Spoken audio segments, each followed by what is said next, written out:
Ce vendredi 13 avril, la justice a tranché.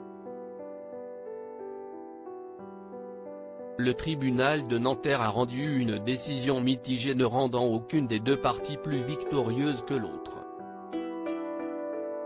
D'un côté, Laura et David Hallyday ont obtenu le gel du patrimoine immobilier de leur père.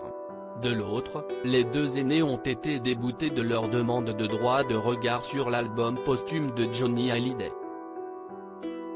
Pour l'heure, cette décision n'est qu'annonciatrice d'un véritable feuilleton judiciaire, puisque la justice n'a toujours pas statué sur le fond de l'affaire Hallyday. La décision finale est grandement attendue par les Français, mais les avocats des deux parties se veulent pessimistes. Cela pourrait être très long, ont-ils confié aux Parisiens.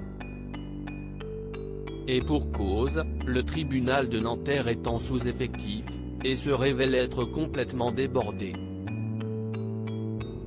Un accord amiable toujours envisageable ? La décision sur le fond ne pourrait donc être prise que dans plusieurs années par le tribunal de Nanterre.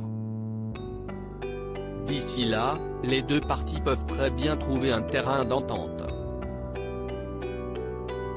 Là est d'ailleurs le souhait premier de Laetitia Hallyday. Comme elle l'a confié au Point cette semaine, la veuve espère toujours un accord amiable avec ses beaux-enfants, regrettant qu'il ait privilégié la voie judiciaire au dialogue. Loading Vijay.